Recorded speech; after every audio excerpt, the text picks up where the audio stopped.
Bonjour à toutes et à tous, bienvenue dans cette 5e émission Histoire de jeux vidéo en Belgique. Aujourd'hui, on a la chance de recevoir Benjamin et Caroline de Art Team Studio. On va parler ludopédagogie, on va parler jeux sérieux et on va faire ça dans la joie et la bonne humeur. Merci à vous deux de m'avoir rejoint sur ce plateau. Je vais vous demander une question très très simple et traditionnelle. Est-ce que vous pouvez vous présenter en quelques mots ? Oui, bien sûr. Merci de nous avoir invités en tout cas. Donc moi c'est Ben de Art Team Interactive. Je suis le directeur artistique et cofondateur de Art Team. Et je gère tout ce qui est toutes les équipes d'artistes au début du projet. Je choisis la direction du projet. Et après, je choisis l'équipe qui va travailler sur les projets et je dirige l'équipe pour arriver aux objectifs. Voilà. Caro ? Et donc moi c'est Caroline Van Montagu. Je suis cofondatrice avec Ben, co-administratrice. Et puis j'ai des petits rôles à droite à gauche comme ça, de brainstorming sur les idées, script doctor, présentation, voilà. Et dites-moi, que fait Art Team exactement ? Sur quoi est-ce que vous vous concentrez et quel est votre domaine d'activité principal ? Art Team, on est une société surtout de services, donc c'est une équipe de gaming de base, et donc on fait beaucoup de ce qu'on appelle du serious gaming, c'est-à-dire qu'on a de la matière sérieuse qui nous arrive de nos clients, d'où le service, et nous on le gamifie et on le rend ludique, sympa et accessible, et on rend accessible de la matière qui peut être soit compliquée ou soit difficile, des sujets très durs comme l'immigration, plein de choses qu'on viendra peut-être dedans. Oui, on y viendra. On peut résumer ça on fait des applications de formation, information et de sensibilisation. Et quand on parle d'application, ça peut être application multimédia, mais ça peut être également du jeu de société. On utilise le gaming dans tous ses états. Okay. Même si, à l'heure actuelle, on est très friand de tout ce qui est multimédia, numérique, utilisé sur smartphone, tablette ou ordinateur ou des lunettes VR, enfin oui, tous les supports possibles et imaginables. Tout ce qui peut servir à la gamification. Exactement. Tu as parlé information, formation et sensibilisation. Comment tu différencies ces trois manières de fonctionner ? Alors, donc, par rapport, si on prend le côté gamification au niveau ludique, donc tout ce qui est, mais quand on parle gamification, ça va du scénario à faire des dessins, faire du graphisme 2D, 3D, animation, plus donc animer de façon animée, pas animer une formation, et de la musique et des choses comme ça. Donc, quand on parle donc je me suis perdu. Donc, vas-y. Donc, en gros, ma question, c'était formation, information, sensibilisation. Comment tu différencies un peu ? Voilà, c'est ça. Donc il faut prendre comme base que le ludique, c'est tout ce système de ludification. Et la matière sérieuse, c'est la thématique et qui doit passer à travers tous ces outils de gamification. Et donc, pour faire de la sensibilisation, il faut faire du 50% de ludique et du 50% de sérieux, de matière sérieuse. C'est-à-dire qu'il y a quand même pas mal de matière sérieuse, mais on ne va pas approfondir, on ne va pas être dans un examen, on va quand même être dans un jeu. On peut être par exemple dans un jeu de rôle où on est une aide ménagère et aide ménager, et c'est utilisé dans les formations d'aide ménager et aide ménagère avec une thématique qui est un peu spéciale pour les gamers, puisque on n'est pas un super-héros, on est un aide ménager ou aide ménagère. Et on a les outils de... Tu prends cet exemple à dessin parce qu'en fait vous venez de terminer une production là-dessus.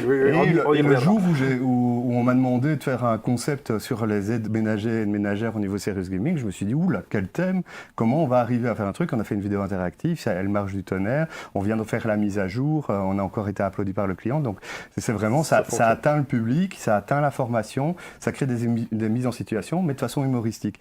Mais évidemment, un serious game, même s'il a une partie de ludique, c'est moi qui suis gamer, je ne vais pas jouer au serious game après mes heures de boulot, je vais être sur ma PS5 ou sur mes jeux PC, etc. et je vais jouer comme un gamer. Oui. Par contre, je me retrouve en formation par rapport à un thème qui m'intéresse parce que j'ai envie de faire ce travail-là, etc. etc. À la place d'avoir un PowerPoint ou un truc comme ça, hop, on l'a. Il ne faut pas oublier que n'importe lequel des Serious Games, même ceux qui sont plus de formation que je vais expliquer juste après, il y a le fait que ça ne change pas le formateur ou le prof. Oui, ça ne remplace pas. Ça ne le remplace pas, c'est un outil, c'est bien ce que je dis, c'est des outils, c'est des applications de formation, information et sensibilisation au service de l'apprentissage. Et pour faciliter l'apprentissage, pour l'accélérer un petit peu, pour accélérer les notes ou de voir, plus on va se diriger. Le groupe connaît mieux un sujet, du coup on va passer sur un autre, parce qu'en fait, grâce au petit jeu qu'on a fait, on s'est rendu compte que ce sujet-là n'intéresse pas ou est connu, et du coup, celui-là, par contre, tout le monde bug dessus, donc voilà. Et du coup, le formateur peut dire, tiens, je vais diriger plus mon tir. C'est un des aspects. Pour terminer, pour répondre à ta question au niveau des formations, là, on a 75% de matière sérieuse, donc là, c'est du solide. C'est des examens, donc on doit être à la fin de l'application, on doit être formé, et donc on a appris à tel pourcentage, telle matière. Et il y a 25% de ludique. Le ludique est souvent quand même avec du storytelling, c'est pas obligé que ce soit illustratif, ça peut être graphique, et avoir une très belle ergonomie, et d'avoir un outil où c'est simplement l'ergonomie et le graphisme qui est beau, et du coup facile à utiliser. On a fait des outils de ce type-là pour la Défense, pour Belge, pour le MSF et pour la Croix-Rouge, etc., qui sont des outils plus de profilage, plus de formation, qui doivent aller sur le terrain. Et du coup, ça les aide à former ou préformer les personnes. Et puis après, ils suivent la formation, mais ils n'y arrivent pas sans background derrière. C'est ça. Et du coup, c'est 75 et 25. Et alors, pour l'information, là, on a 75 de ludique et 25 de sérieux. En gros, ça va être super notre formation, cliquez ici, quoi. Je caricature, c'est à peu près ce style-là. Et donc, on en discutait, ce que tu préfères, c'est finalement la sensibilisation, parce que ça te permet d'équilibrer les deux. Oui, et puis artistiquement, c'est gai, parce que là, c'est ce que tu disais aussi tout à l'heure, Caro, c'est le côté où on a beaucoup d'échanges. Oui, c'est ça, on a beaucoup d'échanges avec le client. Autant nous, on explique au client comment se fabrique le jeu qui demande, et donc toutes les étapes. Autant nous, on apprend de la matière des choses auxquelles on ne s'y attend pas, et on apprend des petites choses comme ça sur des sujets très variés. Oui. Ouais, à la fin, si je peux me permettre, c'est assez, nous, le métier de Art Team Interactive, qui est le service, ce qui est vraiment génial, c'est que c'est une vraie aventure humaine avec les gens. Enfin, les 3/4 du temps, il y a des trucs qui sont un peu plus habituels. Je veux dire, le client arrive, il veut ça, on lui fournit, et puis boum. Mais les 3/4 du temps, on fait le projet du client, et du coup, le client vient dans la production même et est au cœur de la conception de son projet. C'est pas le nôtre, nous, c'est ça que Art Team veut dire.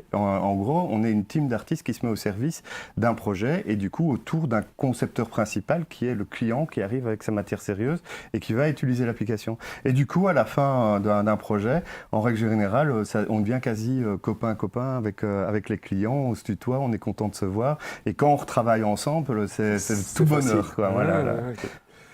Comment est-ce qu'on arrive à créer sa boîte de services de développement de jeux sérieux ?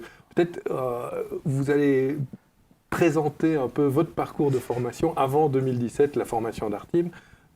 Commencer avec Caro, peut-être Oui, parce voilà. Que finalement, tu es la plus éloignée, et c'est ça qui est intéressant pour mettre en contraste.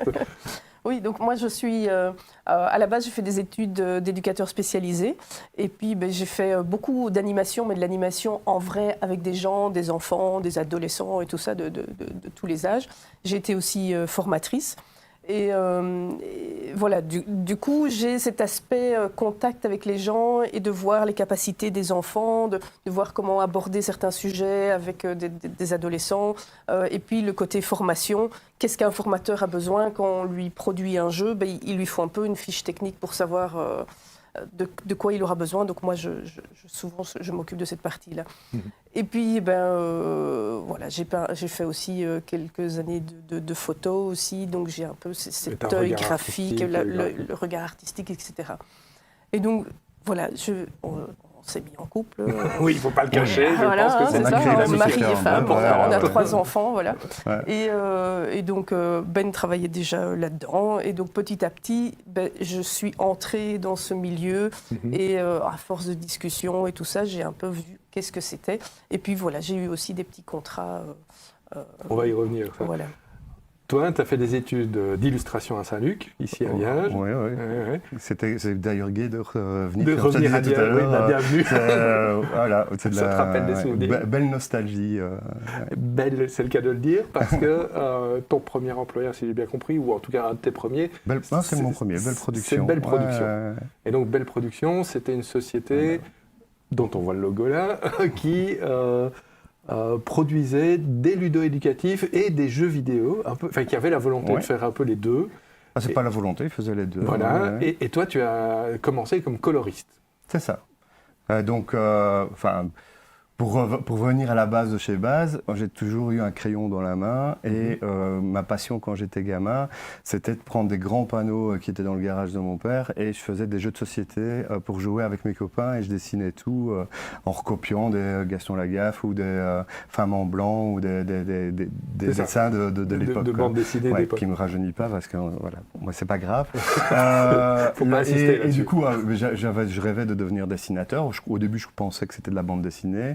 Puis après, je pensais à plusieurs parcours possibles au niveau artistique. L'illustration m'intéressait. J'ai été me documenter, voir des gens en illustration avant d'aller à Saint-Luc, dont le directeur artistique du futur Belle Production, que je ne savais pas, Belle Production n'existait pas à l'époque. Et quand il a vu mes dessins, il m'a dit écoute Ben, quand tu auras fini tes études, j'aurai peut-être quelque chose pour toi, parce qu'eux, ils voyaient que quelques années après, ils étaient en train de créer un studio et que ça allait prendre du temps. C'était pendant les études, mais je fais un raccourci, il n'y a pas besoin de savoir tout sur ma vie non plus, c'est pas très intéressant. L'important c'est que ça fasse sens sur le long terme. Mais du coup, voilà, j'avais la passion déjà, je voulais faire du jeu, je voulais dessiner, je ne savais pas si c'était de la BD ou un truc comme ça, mais on m'a dit va en élu, il n'y avait pas d'études jeux vidéo, ça n'existait pas, mais bon, on était aussi à l'époque de la NES avec Mario, et où les scénarios, c'était aller sauver la princesse et connaître le niveau par cœur, et c'était des pixels, c'était souvent des programmeurs, il commençait à y avoir la notion de game design, de graphiste et tout ça, mais ça commençait, la 3D, on était encore très très loin à mon époque. Tu as fini tes études de graphiste, enfin d'illustrateur à quel âge? Enfin, pas à quel âge, en quelle année? Là, je ne saurais plus dire. C'est Milieu des années 90. Fin 90. Fin 90, ok. Ouais, c'est pour donner... Oui, c'est ça, ouais. Et du coup, après, ce qu'ils m'avaient dit à Belle Production était vrai. Ils avaient monté leur studio depuis 1 an. Et ils m'ont engagé en tant que coloriste. Donc, ils sont venus en gros me chercher de l'école. Et moi, je voulais partir en vacances avec les copains. Et puis, on m'a dit, tu as un job, est-ce que tu sais peindre par ordinateur? J'ai un peu menti, j'ai dit oui, bien sûr. Il y avait ma copine de l'époque qui avait un ordinateur et on m'a filé une planche et une table graphique parce que j'en avais pas à l'époque. Et pendant un week-end, j'ai appris parce que c'était les mêmes techniques que de peindre de façon directe, et je connaissais les ombres, les lumières, les perspectives, les choix de couleurs, des trucs comme ça. Et puis j'ai commencé avec Photoshop 3, je crois, un truc comme ça, sans historique, avec une barre de chargement de fou à la sauvegarde et tout. Et voilà. Et puis après, j'ai fait des planches qui ont convaincu, et j'ai fait 17 ans ou 18 ans de carrière à Belle Production. Ouais. On va revenir justement sur ces 17-18 ans de carrière. On a retrouvé toutes sortes d'images. Ouais, souvenirs. Voilà, des souvenirs. Je te propose de les laisser parcourir et que tu les commentes, que tu dises, Planète Bleue par exemple. Je pense que vous êtes toujours impliqué avec Carteam sur cette application aussi. Est-ce que tu peux en parler en quelques mots ? C'est surtout que j'ai demandé l'autorisation à mon ancien patron parce que Belle Production a fermé ses portes. D'où pourquoi moi j'avais envie de relancer quelque chose, et que du coup ils étaient tout à fait d'accord, et c'était un des projets que j'ai eu en coup de cœur avec l'équipe de l'époque de Belle Production. Et donc là c'est toi qui t'occupes du graphisme ? Là c'était à une époque où j'étais directeur artistique, je pense, ou chef de projet. En tout cas c'est un concept à moi et à Sylvain Reynaud, qui était le programmeur. Et on a créé, et on utilise encore un peu ce système-là pour certains de nos serious games. On a des panneaux très poétiques, sur le réchauffement climatique. Ici, on voit la forêt sont les poumons verts de la Terre. En fait, il n'y a rien qui est vert et il faut cliquer pour changer les couleurs. En fait, quand on clique sur l'écran, on change les couleurs et il faut tout remettre en vert. Donc, c'est à chaque fois un des petits jeux d'énigmes poétiques. Et en fait, à travers chacune des phrases, il y a de la pédagogie derrière pour donner, pour faire passer un message. Et le formateur derrière, voilà. Ici, c'est chaque seconde sur notre planète une forêt de la taille d'un terrain de football disparaît, en fait là c'est simple, il suffit de cliquer et il y a des fois c'est très simple, des fois c'est caché, mais en même temps dans un serious game il faut dire aussi qu'on n'est pas dans un jeu où on va rejouer tout, on est dans du one shot en général avec un message qui doit passer rapidement et donc ça doit avoir un caractère assez évident. Et il faut que ça soit assez évident parce qu'on tombe sur des gens qui ne sont pas des gamers, les trois quarts du temps. Voilà, ici c'était un jeu tablette. Donc il y avait, on jouait sur les accéléromètres, etc., qui étaient innovateurs à l'époque, je le rappelle. Maintenant, tout le monde en a sur son téléphone. Là, il y avait que l'iPad qui fonctionnait. Donc, voilà. Donc on est début 2010, là. Alors, ouais, c'est ça, un truc dans le genre, okay. Tout à fait. Ben voilà, tu situes bien, c'est bien. Ça se voit que tu fais l'histoire du jeu vidéo. On ne dirait pas comme ça, je ne fais pas juste semblant. Il y a aussi Neurodyssée. Je pense que là aussi, on a l'une ou l'autre illustration. Ouais, voilà. Ça, c'est un projet qui a duré très longtemps. Et c'était, c'est ça, il y a eu, quand je parlais information, formation, sensibilisation, là il y a eu un peu de tout là-dedans. Parce que c'était à la base un jeu de cartes, puis après c'est devenu un jeu vidéo l'année d'après, et puis ils ont fait des outils de communication pour les écoles avec des posters et des choses comme ça. Et c'était quoi l'objectif là ? Là-dessus c'est rigolo parce que ça c'est vraiment, c'est la première fois où c'est un de mes personnages, mais c'était il y a très très longtemps, hein, donc je ne ferai plus ce type de personnage, mais pas la 3D, mais le personnage en 2D, le concept du personnage en 2D, c'est moi qui l'avais fait. Et c'était le premier dessin qui avait été validé pour un projet Belle Production. Et le concept, c'était que les extraterrestres venaient envahir l'Europe. Pour une fois, ils n'avaient pas choisi les États-Unis, ils avaient choisi l'Europe.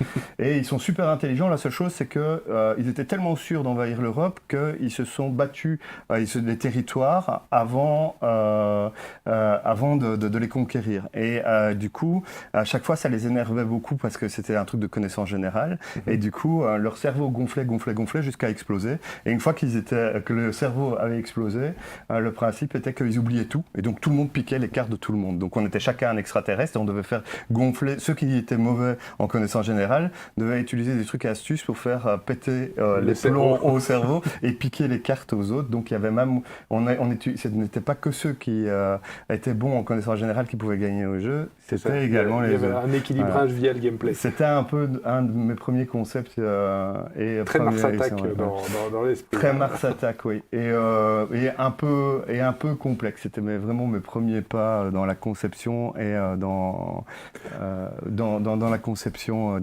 pour du serious gaming. C'est ça. Belle Production, il va surtout connaître une forme de succès assez important. Ils étaient distribués à la Fnac, m'as-tu dit, des choses comme ça. Pour tout ce qui est affaire à suivre. La série affaire à suivre, il y en a 3. En tout cas, je crois qu'on en a retrouvé 3. L'île diabolique, Le secret de l'alchimiste et Londres. Oui, c'est ça. Donc là, on va voir... Ils voulaient faire de la BD interactive. Ah, c'est ça, c'est le grand moment de la BD interactive. C'est le grand moment de la BD interactive. Okay. Et là, c'était une de mes premières interfaces. C'est rigolo de revoir ça, quoi.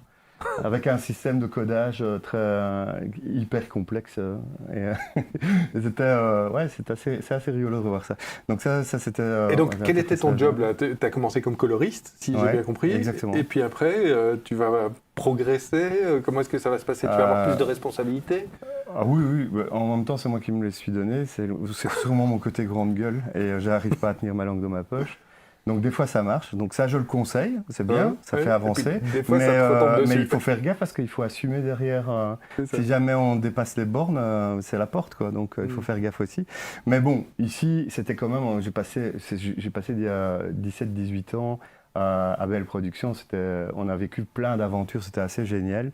Donc c'est un jeu d'enquête. La BD interactive, le principe c'est un simple RPG. La seule chose c'est qu'à la place d'avoir un personnage qui avance, on doit passer de case en case en résolvant des énigmes. Et ici c'était le clan de la mafia, je crois, et une mafia japonaise ou chinoise. Et on devait rentrer dans leur ordinateur et il y avait une bande de 5 enfants qui avaient chacun leur particularité et qui arrivaient, c'était le club des 5, c'était BD classique.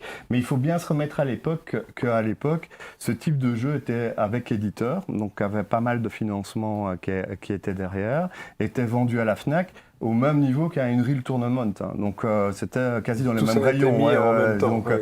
c'était considéré comme du jeu. Et le serious game actuel, le marché du serious game et le serious game actuel n'est plus du tout le même qu'à cette époque-là. Ça me semble important Ouais. d'y revenir parce qu'en fait, à l'époque, dès qu'il y avait une forme de jeu ou de gamification, c'était considéré comme un seul objet culturel. C'est ça, hein, on est d'accord. Ouais, tout à fait. Et il me semble important de montrer que le modèle économique de l'époque, qui était une distribution physique, et pas du tout via Internet, de CD, et puis après de DVD, mais surtout de CD-ROM, c'était vraiment quelque chose d'assez innovant qui a permis à certains éditeurs de vivre longuement. Ouais. Et c'était lequel le vôtre? De belles productions. Oui, C'était Mindscape Montparnasse. c'était ouais, Mindscape, on qui parlait. Des faisait Français. qui était français. Et Ouais. du coup, chaque année, mes patrons, hein, moi j'y allais quand je commençais à monter en grade, pas quand j'étais coloriste et graphiste, mais quand je suis devenu concepteur et chef de projet, j'ai pas été DA, j'ai pas été directeur artistique à cette époque-là. Ouais. J'étais de toute façon trop jeune et enfin, Faut le j'étais temps, pas hein, DA, point barre. ouais. Quoi. Et donc, on allait chez l'éditeur chaque année faire notre marché. Et il y avait les affaires à suivre qui étaient le projet du studio. Et il y avait, on allait faire nos courses Ok. de qu'est-ce qu'on va sortir pour l'année prochaine pour cet éditeur-là. Et c'est pour ça que les belles productions, je ne sais pas sur combien sur les 18 ans on a produit de projets. D'après moi, on est dans les 40, 50, etc. Arcteam, on a 7 ans, on est déjà quasi à 70 projets. C'est des plus petits projets, c'est des one-shots. C'est pas la même dimension, c'est pas c'est du pas le tout même la même système de financement. Non. Ok. Parce que de faire voilà, c'est encore une de mes interfaces, c'est drôle. Ouais, Tu me on surprends, a là. travaillé, hein. T'as trouvé des images comme celle-là. Je sais même pas si moi je devais aller les rechercher, si je les trouverais, quoi. Sur oui. mes backups perdus, quoi. Faut remercier Alexis. Et c'est une de mes énigmes, ouais, pour refaire le cercle. Ouais, ok. C'est drôle. Donc voilà. Tu m'as perturbé sur ce coup-là. Excuse-moi. on va passer à Caro pour savoir. Toi, tu intervenais ponctuellement alors sur ce type de production. Tu as eu des contrats courts. Donc à ce moment-là, on était déjà en couple, on avait déjà des enfants, et donc j'avais quitté mon boulot parce que avec 3 enfants, ça devenait difficile, les week-ends de formation et tout ça. Et donc j'ai eu des petits projets comme ça, des CDD à Belle Production, et j'ai travaillé entre autres sur Neurodyssée. D'accord. Pas grand-chose, un peu de graphisme. En fait, comme le jeu a été traduit dans toutes les langues de l'Europe, le texte ne prenait pas la même place dans les cases, et donc moi, je devais redimensionner le texte. Voilà, c'est des petites choses. Je devais vérifier quand on a fait la carte, le poster de l'Europe avec toutes les villes et pays. Il fallait que je vérifie que ce soit la bonne ville au bon endroit, etc. Voilà, j'ai eu des... C'est ça, tu te faisais la main graphiquement et oui, tu voilà, donnais un coup de main ponctuel. voilà, j'étais au chômage et ça tombait bien, un petit boulot comme ça, facile, c'était pas trop... On travaillait ensemble, c'était... Et puis voilà, on travaillait ensemble. C'est nos premiers pas de travailler ensemble. Ouais, Après, on a voilà, fait un c'est studio. ça. Donc, Oui, c'est que ça a fonctionné. Et puis comme ça, j'ai vu d'un peu plus près, c'était quoi faire un jeu vidéo, et puis les équipes, le développeur, enfin tout ça, quoi. Donc j'ai un peu plus compris... Et puis si je comprends bien, l'aventure de Belle Production se termine doucement. Ah, ouais. Est-ce que le tu peux studio a revenir fermé. rapidement? Oui, il a fermé pour des raisons indépendantes de toi, en tout cas. Oui, totalement. Toi, tu étais totalement. employé. Oui, c'est ça. Ok. Et du coup, le studio a fermé ses portes et on a gardé bon contact avec l'ancien patron. On va aller lui dire bonjour cet été. Ça n'intéresse personne, mais, Non, mais c'est pour dire que... ça montre que la sociabilité Voilà. est importante. Et donc, vous créez Arcteam, mais sous un autre nom. Oui. Et il y avait Belle, mais Ouais. du coup, comme le studio de Belle avait fermé, on a fait Rebelle. ouais. Et j'ai demandé à l'ancien patron si ça ne dérangeait pas que je reprenne tout mon travail et de le mettre en avant sur Rebelle en disant, ben voilà, c'est le studio Rebelle a fait ça. Et du coup, on est arrivé en jeune start-up avec 18 ans d'expérience, pardon. Et du coup, tous nos partenaires, concurrents et tout le système belge et de France étaient au courant que Belle Production n'avait pas réellement fermé ses portes, quoi. Oui, donc c'était un fameux avantage pour se relancer de manière ça un peu solide. Ça a fait plaisir à certains, ça a fait moins plaisir à d'autres. D'accord. Ben commençait à être connu, donc c'était un avantage aussi. Ah oui, là, entre Belle et Rebelle, comme j'étais directeur artistique à la fin de Belle, mais il n'y a pas de cause à effet de la fermeture, le studio allait fermer quoi qu'il se passe. Et du coup, même les clients me connaissaient et les partenaires me connaissaient, quoi. C'est ça.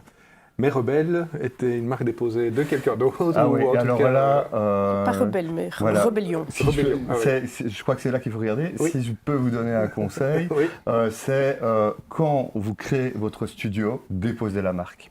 Parce que sinon, un jour ou l'autre, il y a quelqu'un d'autre qui le fait. Un studio qui arrive, qui ont des avocats, qui ont plus de moyens que vous et qui disent « Ouais, mais votre nom ressemble au nôtre. Du coup, on va vous attaquer en justice. » Oui, ça va ou quoi?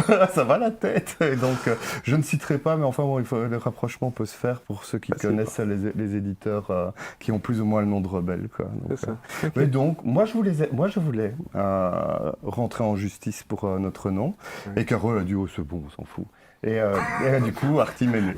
Finalement, je crois qu'elle avait raison. Oui, il fallait tourner la page. C'était plus Belle, donc Rebelle devait se terminer. Et du coup, Artim était plus notre société à nous et à nos autres partenaires. Il n'y a pas que nous deux. Donc, oui, Artim, ce n'est pas que votre société. Vous avez fait une levée de fonds ou un tour de table Non, pas à ce niveau-là. C'est que nous, on a les partenariats, on les considère autant dans Artim, Alita Studio qui travaille avec nous, qui est Sébastien Element.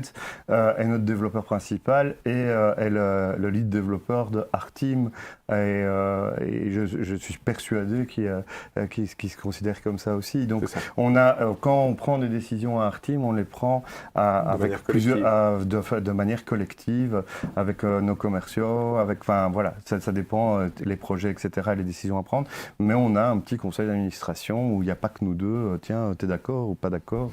Oui, c'est toujours mieux d'avoir un peu des conseils aussi qui viennent avoir plusieurs têtes pour penser le projet. Même s'il faut à un moment trancher, je suppose. Soit on est un indépendant et on fait ce qu'on veut, mais on n'a que sur un truc, soit on travaille en équipe et du coup on écoute l'équipe, quoi. Ça me paraît évident, quoi. Et justement, après la création de la société, quelle a été votre répartition des rôles? Comment est-ce que vous avez pris part à l'élaboration des différents projets? Toi, je suppose que tu as continué comme directeur artistique. Oui, comme base. Base. Et toi, Caro? Moi, à la base, je suis plutôt sur l'administratif. Et puis, de temps en temps, il m'appelle pour faire un peu de brainstorming ou en promenant le chien, on fait du brainstorming. C'est bien, vous n'arrêtez jamais de travailler. Voilà, c'est ça. On n'arrête jamais, c'est vrai. Ça. C'est les métiers passion, ça c'est une réalité aussi. À un moment donné, il disait je vais arrêter de te parler boulot parce que ça doit t'embêter, etc. J'ai dit écoute, non, on va faire plutôt le contraire. Je rentre dans la société je m'implique un peu plus, comme ça je suis au courant. Et comme ça, on continue de parler boulot parce que tu en as besoin. C'est important. Il était seul parfois au bureau et à devoir réfléchir sur les projets et tout.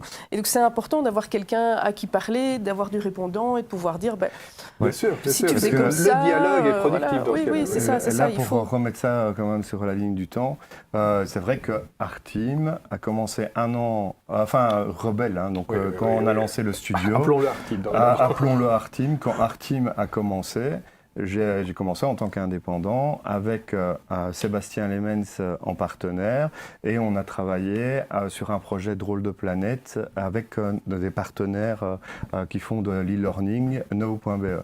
Et du coup, en gros, mais moi j'étais comme un indépendant en fait. J'étais en studio tout seul, quoi. Et maintenant, et puis Caro est arrivé par après parce que je parlais trop de boulot à la maison. Du coup, autant y aller à fond. Et donc, un modèle qui vous permet de décoller assez rapidement avec des commandes qui suivent et des choses comme ça. Mais en discutant ensemble, tu as quand même quelque chose à signaler pour les jeunes studios qui débutent. Il faut se méfier en fait de l'élan et de la... Comment est-ce que je veux dire ? On y croit à fond. Voilà, c'est ça, de l'enthousiasme de réussir départ. d'office, quoi. Voilà. Moi, j'étais très cocoon en tant que chef de projet EDA à Belle Production, en tant qu'employé, avec mon petit CDI confortable. J'étais payé chaque fin de mois, etc. Et du coup, indépendant, j'étais payé par les clients, donc c'était assez facile à gérer. Mais en tant que chef d'entreprise, je n'avais pas encore fait mes preuves. C'est ça. Et donc, l'anecdote que tu évoques, c'est mon baptême du feu de « Ah, tout va bien, on a des clients, on fait la fête et tout ». Je me rappelle, c'était à Noël et on avait invité toute l'équipe. Il y avait une vingtaine de personnes qui avaient travaillé. C'était la première année de Arteam et tout le monde était super content. Puis on prend une petite pause vacances. Puis je reprends tout doucement le travail de gestionnaire et je me dis tiens, je vais regarder mon tableau de gestion autrement. Et mon tableau de gestion montrait que les CDI que j'avais engagés à l'époque, tout de suite, quasi tout de suite, donc j'étais un petit peu indépendant, puis j'ai vu que les affaires fonctionnaient. Donc du coup, on engage 2 personnes et qui faisaient bien leur boulot, mais leur boulot n'était pas... c'était pas du boulot à temps complet. Ce que les clients ne demandaient pas leurs compétences à temps complet. Et du coup, ça créait une fuite sans fin. Puisque je devais payer de façon légale, on paye d'abord les CDI et puis les sous-traitants, donc les indépendants. Et donc les personnes qui j'aurais dû payer pour faire de la 3D, de l'animation, etc. en direct, eh bien j'avais du mal à les payer parce que je devais payer les CDI qui, eux, ne faisaient... N'étaient pas impliqués sur le projet du moment. Oui, ou à moitié, et l'autre moitié du temps, c'était de la communication, de l'administratif ou des machins comme ça. Et du coup, c'était un puits sans fond. Mais voilà, ça a été un petit couac. J'ai eu le réflexe de regarder autrement. Et le malheur, c'est que j'ai dû, après même pas un an et demi, un truc comme ça, j'ai dû virer 2 personnes avec qui ça marchait bien. Ça marchait bien, on s'entendait bien, mais ils ont été... ils ont compris tout à fait le problème et on travaille encore ensemble, mais en tant qu'indépendants. Donc le conseil qui est à donner quand on fait une société, c'est les CDI, c'est bien, mais il faut d'abord voir avec ses partenaires une même prise de risque et des prises de risque égales. Donc soit être 1, 2, 3, 4 indépendants et chacun prend ses risques. Et si jamais on n'arrive pas à se faire payer ce mois-ci, on le note pour être remboursé une fois qu'il y a de l'argent qui rentre. Mais en tout cas, on prend chacun nos risques et pas d'avoir déjà le coussin confortable du CDI. Et voilà, quoi. Ça mérite peut-être qu'on revienne justement sur le modèle économique qui est le vôtre. Parce que pour comprendre cette dynamique par projet, il faut comprendre aussi qui finance finalement ces projets et comment vous devez vous aligner sur leur calendrier. Est-ce que vous pouvez expliquer l'un ou l'autre comment vous fonctionnez et quels sont vos clients principaux finalement? Il y a beaucoup de questions là-dedans. Oui, excuse-moi. Je ne fais jamais des questions simples. Oui, on travaille avec en fait, parfois ça peut être la région wallonne, l'Europe, la Croix-Rouge française, la Croix-Rouge belge, la région wallonne. Ça peut être des marchés publics en fait. Ça peut être des marchés publics. Voilà. Et ou puis il y a d'autres parties, des boîtes privées. Voilà, des boîtes privées, des particuliers. Et puis là, on peut avoir de tout. On peut avoir des avocats, des hôpitaux. Des hôpitaux, oui, voilà, un peu de tout. Et donc, voilà. Pour résumer, le modèle économique, c'est qu'on est une boîte de service. Service veut dire client. Client veut dire que tant qu'on en a, c'est super, l'argent rentre. Une fois qu'on n'en a plus, il n'y a plus un bal qui rentre. Donc il faut se créer une trésorerie et avoir la trésorerie suffisante pour pouvoir engager des CDI. Ce que maintenant, on est capable de faire et que dans mon baptême du feu, la trésorerie est en train de se créer, donc tant que l'argent rentrait, pas de souci, on fait la fête les gars, c'est génial, mais si à un moment donné c'est plus vrai, voilà. Et dans notre réalité, et dans beaucoup de réalités d'autres métiers, le mois de décembre, janvier, février, c'est ça, il y a des périodes de l'année qui sont plus compliquées. Il y a des creux. Et pourquoi en fait tu peux faire des hypothèses? Au-delà de la vie. La vie, je vais l'expliquer, c'est beau quoi. en décembre, qui est-ce qui ne fait pas la fête vers le Nouvel An, Noël, Nouvel An, famille, etc.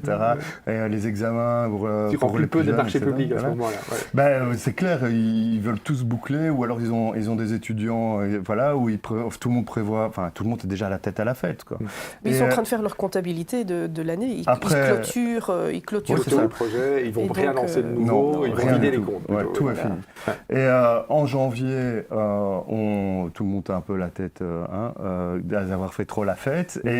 Et du coup, on revient petit à petit de congé. Et puis, quand on revient de congé, on n'a pas spécialement envie de relancer des projets. On peut avoir quelques idées, mais on ne vient pas nous consulter. Février, on commence à avoir des consultations de est-ce que c'est possible de faire et qu'est-ce que c'est un serious game. En mars, on commence petit à petit à avoir un ou deux appels d'offres ou une demande de devis, etc. Avril, mai, juin en plein. Ouais. Et juin, c'est reparti. C'est les vacances. Tout le monde- et plus du personne coup, n'est là. juillet et août, pour superviser les projets, c'est beaucoup plus difficile.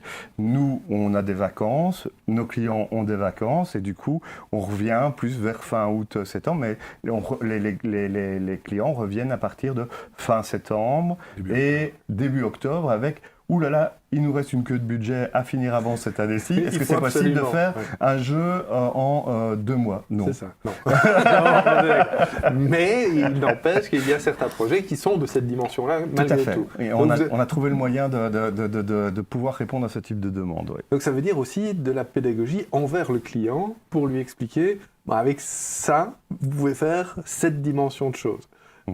Et quelque part, ça vous permet aussi finalement de vous adapter à la demande et au budget, enfin aux réalités budgétaires du client. Donc de ne jamais proposer un format complètement standardisé. Vous avez sans doute des options et un genre de catalogue d'options, mais vous pouvez adapter en fonction du budget et de la demande. C'est la philosophie de Arteam et ce que tu viens de faire, c'est résumer vraiment notre philosophie et la différence qu'on a avec la majorité des studios qui font du serious gaming, du ludo-éducatif, de l'e-learning, etc. quoi. Qui eux font plutôt quoi alors? Même Belle Production à l'époque, c'était tout à fait ça. Et ça, c'est l'ancienne façon de voir du ludo-éducatif, c'est-à-dire qu'on a une équipe de graphistes 3D, par exemple, ça peut être graphiste 2D. Prenons l'exemple de graphiste 3D. Voilà. Graphiste 3D. Mais c'est ce qui est arrivé à Belle Production. Au départ, c'était 2D, puis c'est devenu 3D. Et une fois qu'on a commencé à avoir une équipe 3D, on vendait de la 3D. On n'allait pas, il y a un client qui arrivait, on leur disait que on vend ce type de projet avec c'est ça qu'il faut faire maintenant. On est gamifié, mais c'était pas à ce point-là. C'était plutôt grâce à cet outil-là, on va pouvoir scénariser. On va faire créer votre personnage. Vous allez pouvoir l'utiliser en mascotte, etc. Le principe était bon. La seule chose, c'est qu'on ne savait vendre qu'une seule chose, quoi. Un jeu. C'est comme dans le gaming, on vend un jeu, on vend pas un service, on vend un jeu. Et là, la majorité des studios, c'est un peu ça.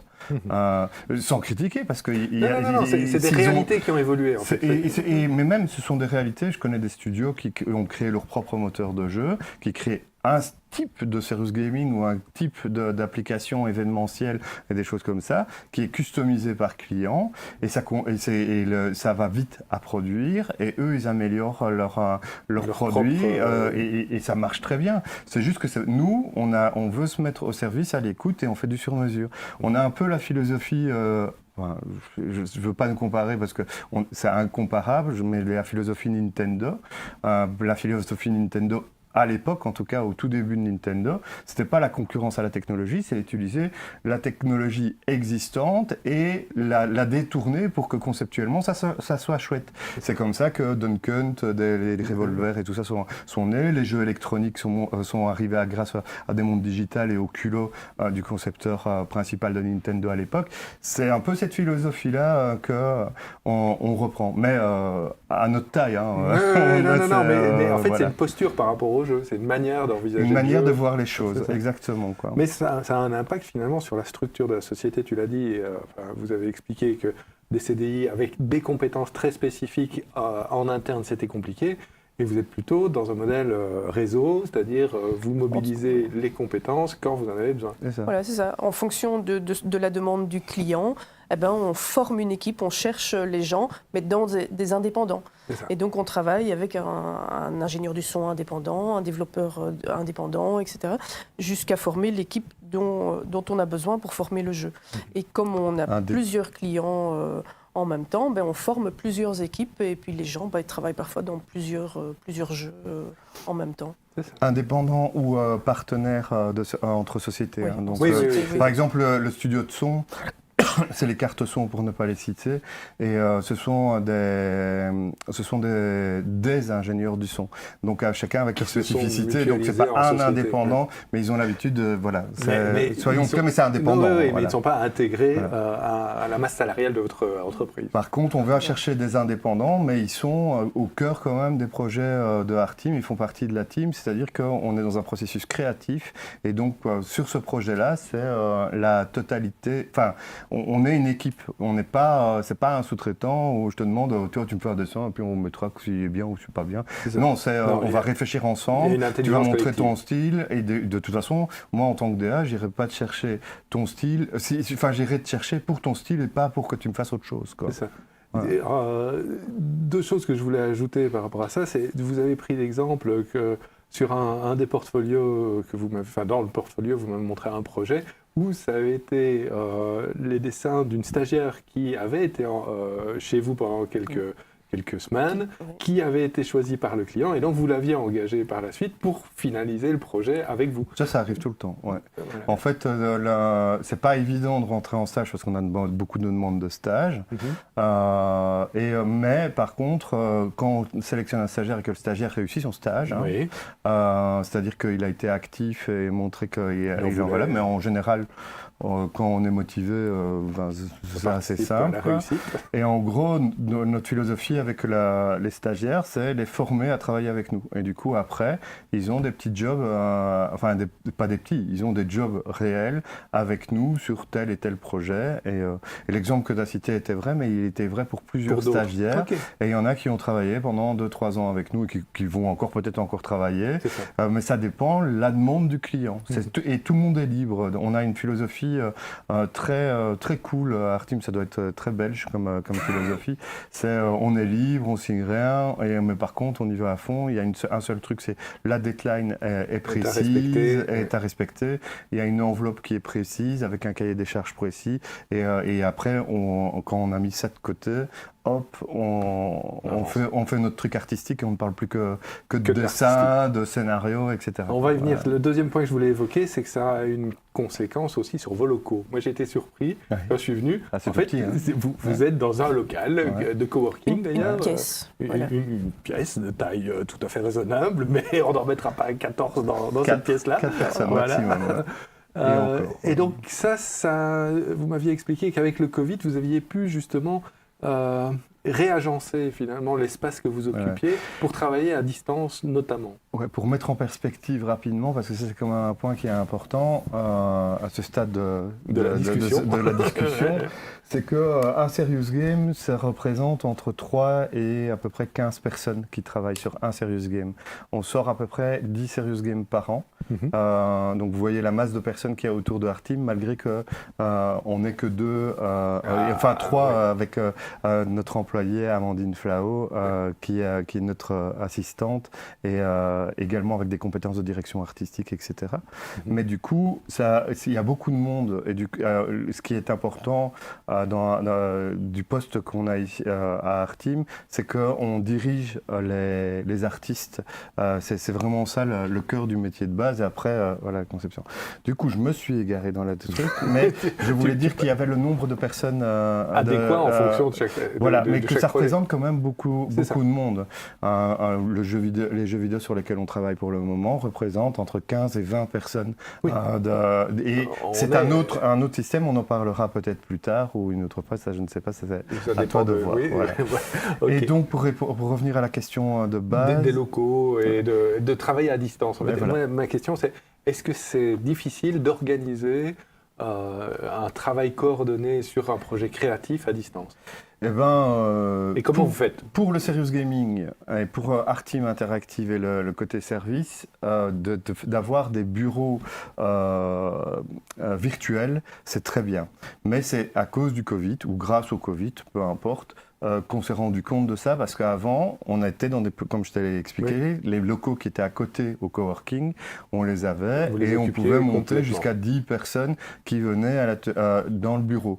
Et les bureaux, je les ai toujours considérés comme un atelier créatif, c'est-à-dire que les gens qui avaient envie de travailler chez eux, ils travaillaient de chez eux. Et voilà, du coup, il y avait un peu ce côté déjà hybride à l'époque. Mais quand il y a eu le Covid, j'étais tout seul dans ces locaux. Donc, c'était un peu payé triste, pour rien et un peu triste et un peu déprimant. Et du coup, mais c'est pour ça qu'on avait pris le coworking. C'est pour pouvoir agrandir ou rapetissir par rapport aux équipes, parce que c'est pour ça que je voulais mettre en projection qu'un Serious Game est égal à 3 à 15 personnes, donc on pouvait augmenter. Et quand, je l'avais expliqué, quand il y avait le couac et mon baptême du feu, on était à plus de 20 personnes qui ont travaillé sur l'année à Arteam et on se regroupe lors de fêtes et des choses comme ça. Maintenant, on travaille avec Discord et on crée des bureaux virtuels où on est connecté par projet. Il y a notre groupe Discord Arteam avec les différents projets et voilà. Donc, et ça fonctionne. Ça fonctionne très bien parce qu'on se met dans un bureau virtuel. Et moi, je suis dans le bureau virtuel. Tu as quelque chose à me dire, tu vois que je suis disponible. Tu viens comme si tu venais derrière mon bureau, tu toquais à la porte. C'est ça. Et pour les groupes il y a des groupes de travail. Et puis, si on est intéressé de venir écouter pendant qu'on est en train de travailler, on peut venir, enfin, etc., etc. Donc, et ça, c'est vraiment, c'est le Covid qui a amené ça. Et ça m'a fait bizarre au départ parce que Discord, je l'utilisais en tant que rôliste et en tant que gamer. Du coup, ça me faisait bizarre d'aller dans Discord pendant les heures de travail et en plus et d'accorder ça à tout le monde. Allez les gars, youpi, open bar, on venait sur Discord aujourd'hui. Voilà, sortez les dés, quoi. C'est ça. Je propose qu'on passe en revue quelques projets et puis on reviendra à un autre type de projet qui vous occupe, vraiment jeux vidéo. Le jeu vidéo pur et dur. Voilà. Mais avant ça, je voudrais bien... on va montrer différentes petites vidéos que vous nous avez fait parvenir et je voudrais que vous puissiez les commenter l'un à la suite de l'autre ou l'un avec l'autre. Pas l'un en même temps que l'autre, parce que ça va être compliqué. Ça va être un peu difficile. Mais expliquer les enjeux, expliquer de quoi il s'agit. Alors, Énergicité, ça c'était pour le client, c'était Orez, et c'est pour un outil utilisé en classe dans les primaires pour expliquer la gestion de l'électricité aux enfants, pourquoi on ne sait pas faire plaisir à tout le monde, les choix qu'on doit faire. Et donc, c'est des outils de mise en situation, mais pour plus jeunes, voilà, les enfants jouent au jeu pendant des petits chapitres de 20 minutes et après ils débriefent avec les profs de avec leur instituteur ou institutrice pour dire qu'est-ce qu'ils ont compris, qu'est-ce qu'ils ont retenu. Mais ça coûte cher, il y a des animaux qui peuvent ronger les câbles, c'est pour ça qu'il y a des pannes d'électricité et on va de l'histoire de l'énergie à la gestion pure et dure et pourquoi les pannes d'électricité et qu'est-ce que c'est que ce mot-là et des choses comme ça, quoi. Donc, voilà. Et la sensibilisation aussi à faire attention à l'énergie dont on dispose. Et qui n'est pas infinie. Non, voilà, c'est ça. Et donc les petits gestes pour économiser l'énergie. Mais le dispositif inclut toujours un être vivant humain avec qui on interagit. Ce projet-là a été réfléchi pour être utilisé en classe ou lors d'événements. Par exemple, Caro, pendant toute une semaine, a été à l'événement de Sparco et a animé des jeunes. Voilà. Et là, tu renouais avec tes voilà, premières là, j'étais de fonctions. nouveau, et c'était drôle parce que j'ai eu dans les enfants une école chez qui j'avais fait de l'animation à l'époque. Donc j'ai revu les élèves. Voilà. Oui. C'est un tout petit monde. Celui-là, c'est vraiment un coup de cœur. Il a commencé à Belle Production et puis la Croix-Rouge française nous a rappelé parce qu'il voulait le mettre à jour. C'est un serious game qui a plus de 10 ans de vie et qui aide les enfants qui sont paralysés de naissance parce qu'ils viennent faire des piqûres de toxines botuliques tous les trimestres, je crois. Okay. Et du coup, ils ont leur tablette en réalité augmentée et en fait, ils peuvent, grâce à ce projet, ils peuvent voir le soin à travers l'écran et grâce au petit personnage, le camion de pompier et tout ça, s'ils ont peur, ils peuvent peuvent camoufler, ou alors les aides-soignants disent ah ben tiens ça va te piquer, donc essaie appuie pour que le camion te mette de l'eau pour te rafraîchir, et du coup le cerveau crée une histoire et permet. Et avant les aides-soignants devaient être à plusieurs, cacher le soin parce que c'est pas des petites seringues et tout, enfin c'est assez flippant. Et alors il y a le côté aussi où le parent reprend son rôle de parent parce que l'enfant est avec la tablette, il joue avec le papillon, il met le papillon sur la tête grâce aux aides-soignants qui sont avec le storytelling et formés pour. Et du coup, le parent qui voit que son gamin est là, et du coup, il sourit et il devient cool à la place de paralysé. Voilà, et ça, c'est un très très beau projet qui nous est venu de Jérôme Laurent, qui est un infirmier de formation, mais qui a toujours utilisé la gamification parce qu'il a beaucoup travaillé avec les enfants et tout. Et donc, le concept vient de lui et c'est vraiment un très beau concept. Et là, on est super content que la Croix-Rouge nous a rappelé pour remettre à jour, pour que maintenant, ça ne fonctionne... Parce que de nouveau, comme je disais tout à l'heure, ça c'est l'histoire du jeu aussi et des plateformes. Mais avant, le jeu ne fonctionnait que sur iPad parce qu'il n'y avait que l'iPad qui permettrait l'accéléromètre et les gyroscopes et tout ça, tandis que maintenant, tout. Alors du coup, maintenant, ils peuvent le faire avec des tablettes Android et du coup, ils peuvent le multiplier.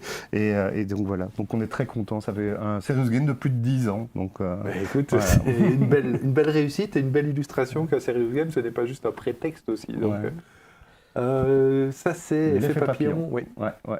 Et donc ça c'est pour Lucé Louvain. Voilà.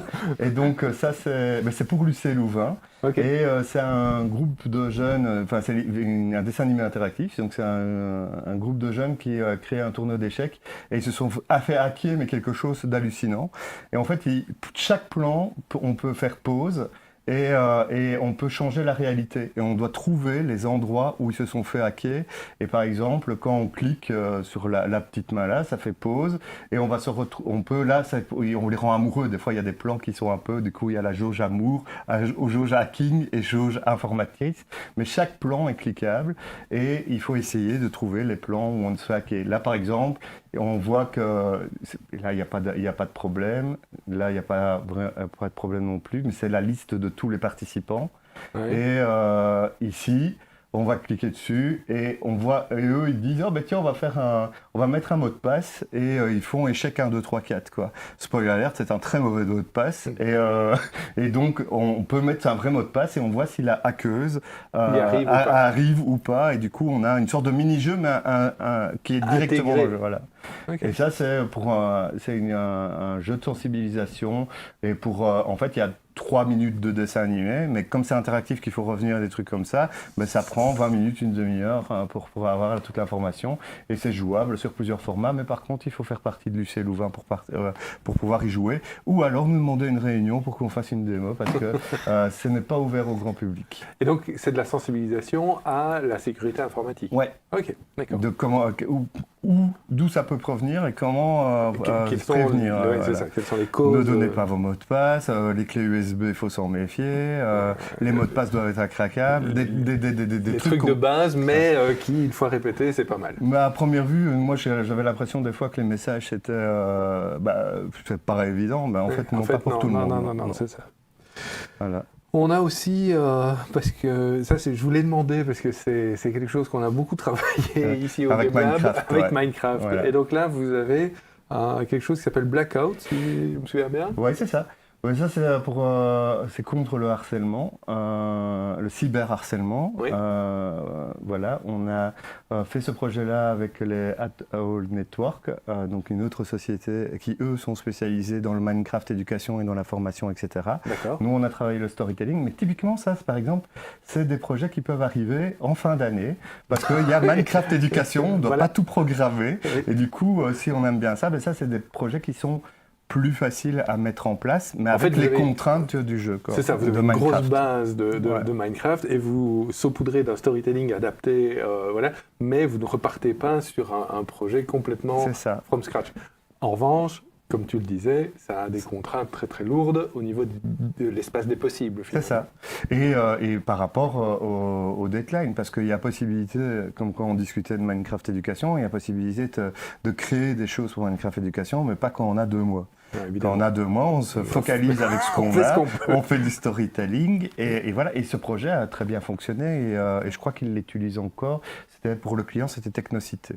D'accord. Donc, c'était un très... Ça correspond à une tranche d'âge aussi. Hein. Oui, quand sûr. c'est pour des adultes, ça va moins coller. Voilà. C'était très chouette, mais au niveau créatif, c'est moins personnel, quoi, Bien sûr, tout simplement. Et un dernier projet, Ça, peut-être pour toi, Caro, aussi, pour montrer que vous n'êtes pas non plus que sur du numérique et qu'il y a d'autres compétences que vous pouvez mobiliser. Oui, voilà. Donc ici, c'est une demande. Au départ, c'est une sensibilisation des élèves qui sont en études infirmières. En fait, il y a un grand manque de personnel en gériatrie et dans tous les niveaux d'aide pour les personnes âgées. Et du coup, on nous a demandé un jeu pour sensibilisation, mais qui se fasse en formation, en présentiel avec les élèves. Et puis, le projet a pris un peu plus d'ampleur. Et donc, maintenant, il est aussi au Forum, à la Cité des Métiers à Namur et tout ça. Donc, c'est un jeu de plateau. Et c'est un jeu de plateau, mais vu comme un escape game, sur le principe de l'escape game. Ouais. Et ici, en fait, on a une valise qui est fermée à clé et il faut arriver à trouver les codes pour ouvrir cette valise, et on découvre la vie d'une personne âgée et tout ce qu'elle a vécu jusque... voilà. Enfin, je laisse... Un peu de surprise. Un peu de surprise parce qu'il est en cours pour le moment. Voilà. On peut louer gratuitement la valise. Il y a eu 80 valises qui sont pour tous les espaces de formation en Wallonie. Et avec toutes les adresses, voilà, tous les renseignements sont là.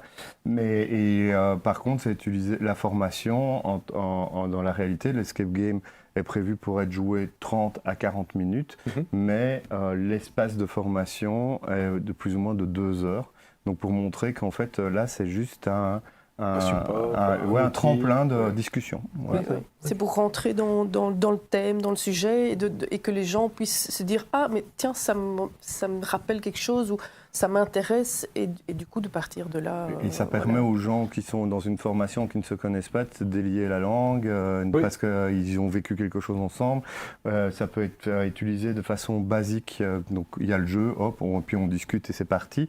Où le formateur peut vraiment axer, parce que chacune des énigmes a été créée en fonction d'une thématique bien précise, et du coup ça ne se voit pas, mais une fois que le formateur revient dessus, c'est « Ah ouais, c'est vrai ». Et tout ça donne une cohérence à l'ensemble. Ok, très bien. Avant d'en venir à ma dernière thématique, c'est-à-dire le jeu vidéo que vous souhaitez développer, je voudrais juste rappeler qu'il y a possibilité de poser des questions via le chat de YouTube Live, parce qu'on a eu quelques petits problèmes dans la dernière émission avec notre plateforme de diffusion antérieure. Donc n'hésitez pas, je les prendrai sur ma tablette en fin d'émission comme on fait habituellement. Mais avant ça, je voudrais en savoir un peu plus sur votre projet de développement de jeux vidéo. Qui est très différent du ludopédagogique. C'est ça que j'allais dire, parce que si on fait la suite logique pour faire une transition entre les deux choses, parce que c'est 2 entités totalement différentes, même si ce sont les mêmes métiers. Faire du service et faire du gaming, enfin faire du jeu vidéo pur, c'est les mêmes métiers, mais c'est pas la même méthodologie. C'est-à-dire qu'on parlait tout à l'heure, tout ce qu'on a bien débattu et discuté, de faire du distanciel avec réunion, visioconférence, ou être sur Discord avec des bureaux virtuels, le fait qu'on est sur 10 projets en même temps, que ça dure 3 à 6 mois, que c'est des équipes de 3 à 15 personnes entre ces 3 et 6 mois. Le jeu vidéo, c'est des équipes fixes qui travaillent 1 à 2 ans sur un projet. Une fois qu'on a un concept, déjà, il faut déjà 1 ou 2 ans pour réussir à le vendre, à avoir des budgets, trouver des éditeurs et tout avant de rentrer dans la production. Donc, c'est un processus très long. Une fois qu'on l'a, c'est beaucoup plus d'argent. Si on parle d'argent en serious gaming, on parle en dizaines de milliers d'euros ou quelquefois en centaines de milliers, mais plus vers les 100 que les 900. Quoi. Et par contre, au niveau du jeu vidéo, on parle en centaines de milliers d'euros pour des jeux plutôt indépendants et des petits jeux. Et on parle en millions pour les jeux, les gros jeux habituels, mais des millions, des dizaines de millions et des énormités pour les gros jeux comme The Last of Us ou comme GTA ou enfin voilà. Donc, vous vous situez plutôt petit studio, jeu indépendant. Et de toute façon, ça ne nous intéresse pas de faire des gros jeux en tant que tels, parce on aime bien le côté artisanat, équipe, humain. On peut déjà parler un petit peu du thème du jeu. Oui, on peut, oui. Hein. Mais là, j'ai pas de matériel illustratif en revanche. Oui, on est en plein dedans. Donc, pour ceux qui sont intéressés, ils pourront aller suivre par rapport à Arteam, hein, d'aller voir notre site. On va avoir besoin de testeurs à partir de septembre par rapport au projet Hospital Escape. En tout cas, c'est le nom provisoire du projet. On est en train de se préparer pour la Gamescom ici 2024 qui a lieu en Allemagne. Et donc là, en fait, on a reçu une aide de Wallimage qui nous permet d'arrêter de travailler tous les week-ends et toutes les soirées sur ce jeu et de pouvoir monter une petite équipe dessus, pour travailler la journée normalement, parce qu'il est impossible, c'est une illusion de créer un studio de serious game et de vouloir faire du jeu vidéo dedans. Ça, je le savais d'expérience, et donc c'est pour ça que je ne voulais pas faire de jeux vidéo dans Arteam Interactive. Je veux que Arteam Interactive continue, mais on est en train de créer une deuxième structure pour Arteam Game. On n'a pas encore choisi le nom parce qu'il ne faut pas que Arteam, il y ait une confusion qui se passe. Non. Donc, mais en même temps, c'est bien de bénéficier de la renommée de l'un, ou en tout cas du sérieux associé à l'un. L'expérience. Et l'expérience, voilà. Oui, mais on n'est pas du tout dans la même chose. Hein, parce que d'un côté, on a nos clients, il y a la Croix-Rouge qui tombe sur Hospital Escape, je pitch ce jeu. On a un patient ou une patiente qui va essayer toute sa vie de s'évader de l'hôpital et n'y arrivera jamais. Quel drôle de concept.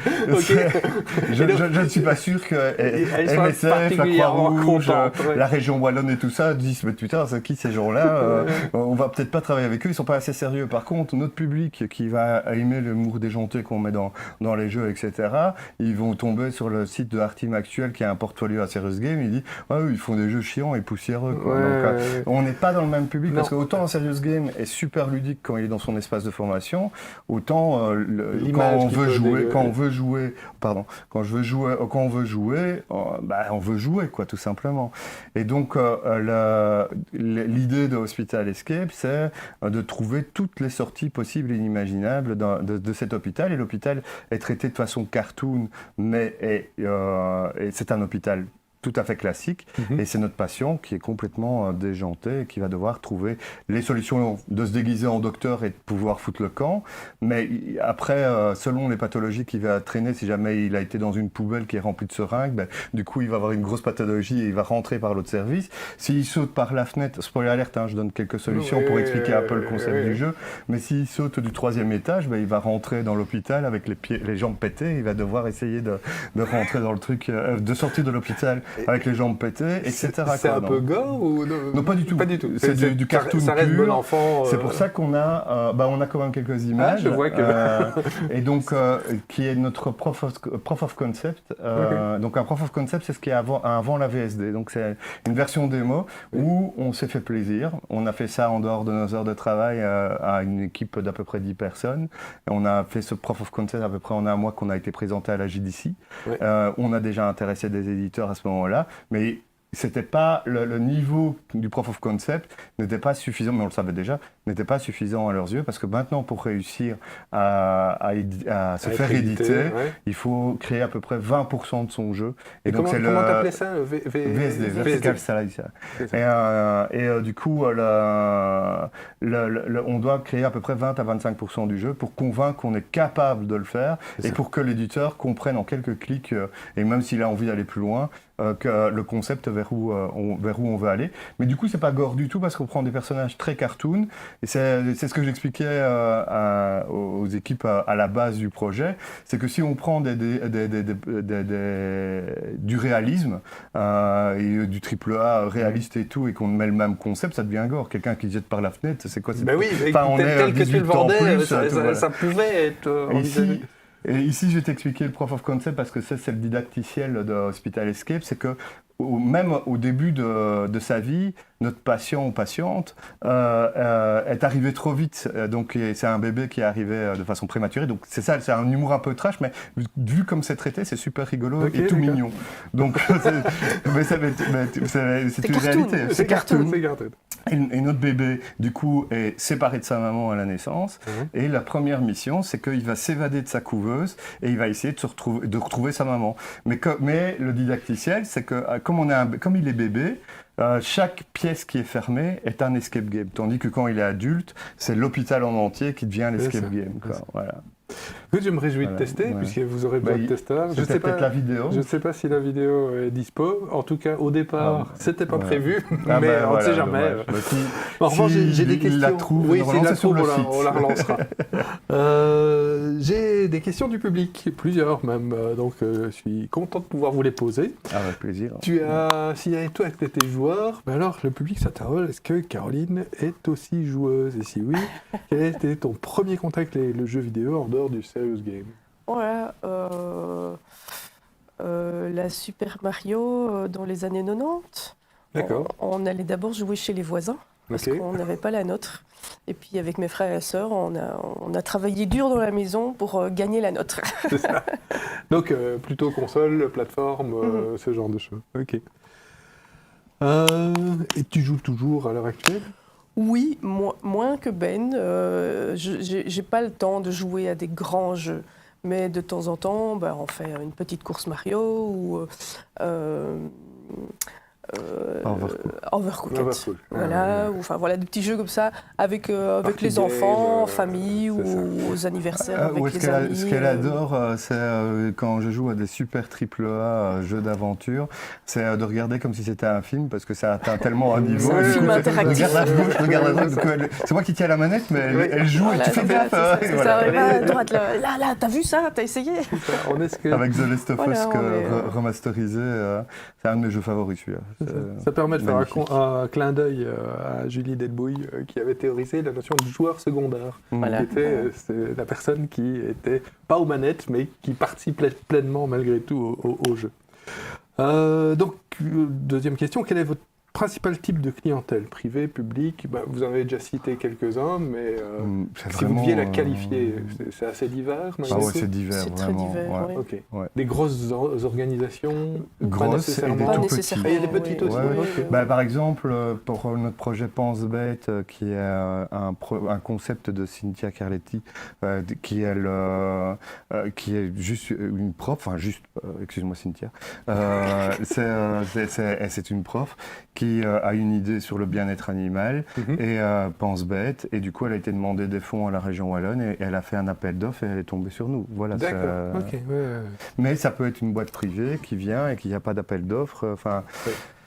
Donc c'est vraiment très très différent. Il y a même des gens qui viennent avec des idées de jeu et qui nous demandent est-ce que vous voulez bien le réaliser avec nous et de créer des dossiers pour l'image.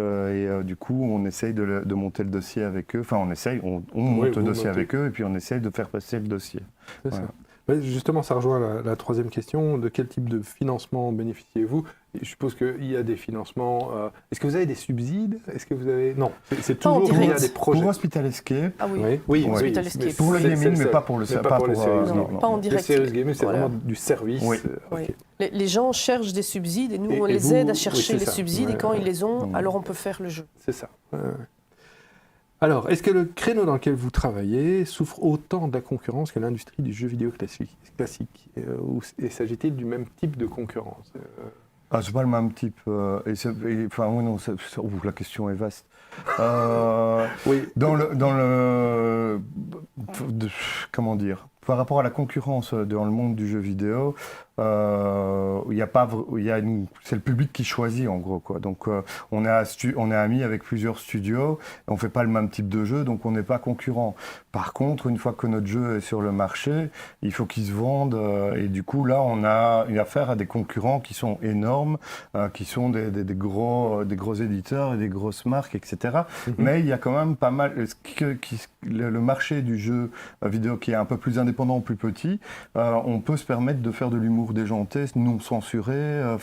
On peut se permettre plus de choses et je parle même pas de qualité. On peut se permettre plus de choses et on peut être un peu plus libre que les tout gros qui doivent faire un format de à peu près en 15 heures de jeu. Le jeu doit être fini parce qu'il a coûté autant de millions et à 2 semaines après, on doit avoir récupéré la mise et après tout le reste c'est du bénéfice et c'est comme ça que c'est calculé. Du coup, on doit faire gaffe de ne pas sortir en même temps que des gros monstres, quoi, hein. C'est comme le marché du film indépendant, européen ou américain, etc.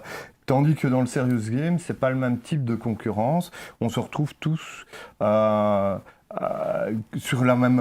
Des fois on est partenaire, des fois on est concurrent, mais on n'est pas ennemis pour autant. C'est des choses qui arrivent. On se retrouve sur la même offre, et soit on la fait ensemble, ou soit chacun de notre côté, mais et que le meilleur gagne. D'animosité ou de grosse concurrence. En tout cas, pas vraiment. Non, moi, je suis pas au courant. Maintenant, la philosophie de Art Team, nous, on n'est pas normaux par rapport à ce système. On n'étudie pas la concurrence, on s'en fout, on écoute le client et on fait le projet que nous on imagine et on s'en fout de ceux qui rendent à côté de nous. Et si ça a la particularité de c'est si on perd parce que le client a choisi autre chose, c'est qu'on ne correspondait pas à ce qu'il voulait, donc le client a bien fait et voilà, parce qu'on n'est pas on considère qu'on a un bon studio et qu'on fait bien notre travail, mais il y a des autres studios qui sont très bien aussi, voilà, quoi. Est-ce que vous avez déjà refusé des projets qu'on serait venu vous solliciter et si oui, pourquoi? Non, mais de justesse. Ça arrive qu'on se pose la question pour des questions d'éthique. Ouais. Est-ce que c'est un projet qu'on a envie de faire pour des questions d'éthique? Voilà. Si c'était de la promotion pour des armes à feu, on dirait non. Par exemple, pour la défense, ça a été posé à l'équipe si ça pose. Si vous voulez s'investir dans ce type de projet, militaire, etc. C'est un projet de recrutement pour l'armée, c'est ça? Mais c'est pas un projet de recrutement. Si ça avait été du recrutement, je suis pas sûr et certain qu'on aurait répondu à 100%. Mais c'est du testing. C'est du profilage pour voir si la personne qui veut devenir militaire, est-ce qu'il est capable d'être militaire ou quelle formation il devrait suivre pour être militaire. Donc il est déjà dans la démarche suivante. En fait, nous, on n'est pas très publicité. Donc par rapport à la défense, si c'était de la publicité pour la défense, c'était pas nous, c'était pas pour nous. C'est pas que c'est bon ou mauvais la défense. Non, il n'y a pas un jugement de valeur. Qui n'était pas en adéquation avec ce. C'était pas pour nous. Il y avait une question éthique dans ce projet, c'était justement que eux, ils cherchent des gens qui sont ouverts, qui n'ont pas de problème avec les LGBT, avec de recevoir des ordres par des femmes. Et du coup, ça rentre plus dans notre valeur. Ça, oui, voilà. Mais par contre, on a eu des projets religieux, donc des serious games pour expliquer différentes religions, mais ce n'étaient pas les mêmes personnes, et c'est arrivé plusieurs fois. Et là, j'avais un peu de mal, parce que étant athée, c'est ce que je leur ai dit, étant athée, je me vois très mal commencer à faire un serious game que j'y crois pas, quoi. On parle de croyance et j'y crois pas, donc je suis peut-être pas la bonne personne pour faire ce serious game là. Mais ce que je leur avais dit à l'époque, c'est que nous on pouvait s'occuper de la question technique, mais les artistes, vous devez les sélectionner par des gens qui croient. Et donc, ça veut dire scénaristes, dessinateurs, etc. Quoi. Et voilà. Et on a eu pour catholiques, musulmans et juifs, quoi. Donc, on a eu les trois demandes. Et à chaque fois, c'était les grands cas. Et à chaque fois, la première fois, je me dis, mais qu'est-ce qu'on va faire? Est-ce qu'on répond? Est-ce qu'on répond pas? Et j'ai vraiment dû y réfléchir. Enfin, on a dû y réfléchir. Moi, j'avais un cas de conscience parce que j'étais en première ligne avec le client. Donc, c'est comme de rentrer dans un monde, et donc si la moindre illustration, il faut que ça corresponde à ce que eux croient et voient et ce qui était important pour eux. Oui, bien sûr. Et donc il fallait avoir un illustrateur qui soit de cette religion-là pour qu'il soit imprégné de ça. Et la personne qui fait l'histoire, le storytelling, tout ça, qui soit imprégné de cette religion. Et nous, on ne l'est pas. C'est comme pour tous les projets politiques ou des applications politiques, etc. Ça, on n'en fera pas parce qu'on ne veut pas se politiser. Non, je comprends. Voilà. On ne veut pas être d'une couleur ou d'une autre. C'est pour ça que je suis en or. Deux questions d'Alexis qui est en studio et qui, je crois, a beaucoup de questions à vous poser parce que, en fait, il fait un projet de thèse sur un sujet proche, c'est-à-dire il travaille sur le développement de jeux sérieux en contexte institutionnel et sur une forme de réflexivité dans ce développement. Donc, je me permets de les poser. Vous pourrez développer avec lui par la suite, mais ça va nourrir un peu la réflexion. Ce seront les deux dernières questions de l'émission. Est-ce que vous créez des mécaniques de jeu d'après votre expérience de serious game, c'est-à-dire est-ce qu'il vous arrive de jouer à des serious games et de vous dire « Ah, là, il y a quelque chose d'original qu'on pourrait reprendre ou dont on peut s'inspirer pour nos propres productions ?» Et la deuxième question, est-ce que le fait de faire du sur-mesure avec vos clients vous demande souvent de leur apprendre ou de les sensibiliser à comment les jeux vidéo fonctionnent ? La deuxième, je crois que c'est assez simple, parce que Caro a en partie esquissé un début de réponse au début. Mais vas-y, ou allez-y. Moi, je vais répondre à la première et toi, tu réponds à la deuxième. Donc, pour la première question... nous, on ne s'inspire pas d'autres serious games et on n'essaye pas de reprendre des serious games qu'on a déjà fait. Non. On refait vraiment du sur-mesure à l'écoute, mais les concepts, comme je l'ai dit tout à l'heure, on est fort dans la philosophie. Enfin, moi, j'aime beaucoup la philosophie du concepteur principal de Nintendo. Oui.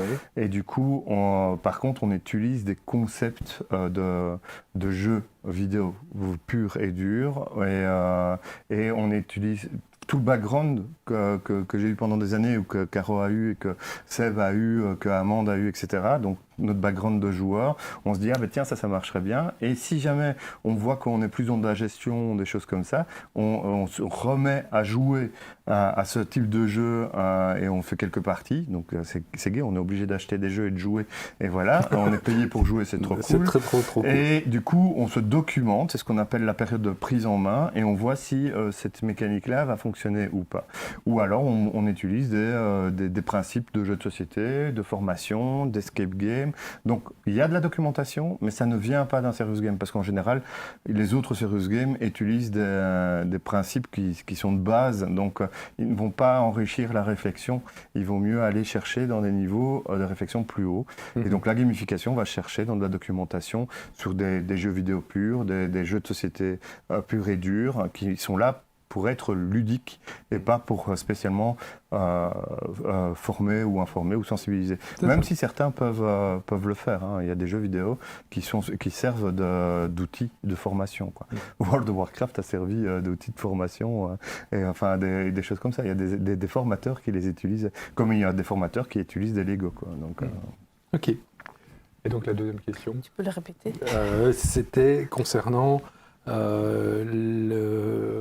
la pédagogie dont vous devez faire preuve par rapport à vos clients, jusqu'à quel point est-ce que vous devez les former aux jeux vidéo, à leur mécanisme, pour qu'ils comprennent ce qui peut être attendu par votre travail. Oui, ben c'est vrai que certains ont du mal à ne fût-ce qu'utiliser leur propre souris pour nous appeler, ou Discord ou un autre moyen pour faire une vidéoconférence avec eux. Donc certains sont vraiment, partent de loin, sont très basiques. Avec et donc, très peu de littératie numérique. Voilà, et donc leur expliquer comment fonctionne un jeu vidéo et toutes les étapes, c'est assez important pour certains. Et donc ça fait partie... Mais comme tu disais tout à l'heure, on doit quand même être pédagogue souvent avec... nos clients ne sont pas obligatoirement, ne sont pas joueurs pour la plupart et veulent un jeu. Et du coup, qu'est-ce qui se cache derrière le mot jeu pour eux, puisque c'est pas des joueurs. Et du coup, c'est... Oui, ça, parfois, pour eux, le jeu, enfin, ce que eux imaginent en jeu, parfois, c'est juste des questions-réponses avec on clique vrai, faux. Ça suffit comme concept de voilà, jeu. donc il faut leur dire que on va plus peut-être loin que ça. Oui, non, mais vu le une bonne public introduction. qui veulent et vu la sensibilisation qu'ils veulent faire, il faut peut-être aller plus loin, rendre encore plus ludique. Et donc souvent, Ben propose d'autres choses qui vont beaucoup plus loin. Et donc oui, c'est... Très bien. Merci beaucoup à tous les deux pour cette porte ouverte vers un monde qu'on connaît peut-être moins bien, mais qui est passionnant. Donc, merci pour votre enthousiasme, merci pour vos réponses. Merci à toute l'équipe pour cette 5e émission. Donc, merci à Anissé, à Alexis, merci à Thomas, à Yves, à Clément, à Chapnam, à Lara. Merci au Liège Game Lab et à l'Université de Liège pour leur soutien. Évidemment, merci au conseil sectoriel de la recherche qui permet de financer cette émission. J'espère que le chat et la vidéo sur YouTube Live ont bien fonctionné cette fois. Enfin, un dernier merci à Pierre Martin pour la musique. On se retrouve la semaine prochaine pour la 6e émission avec Isabelle Guadada. Bonne fin de journée. Et au revoir. Au revoir.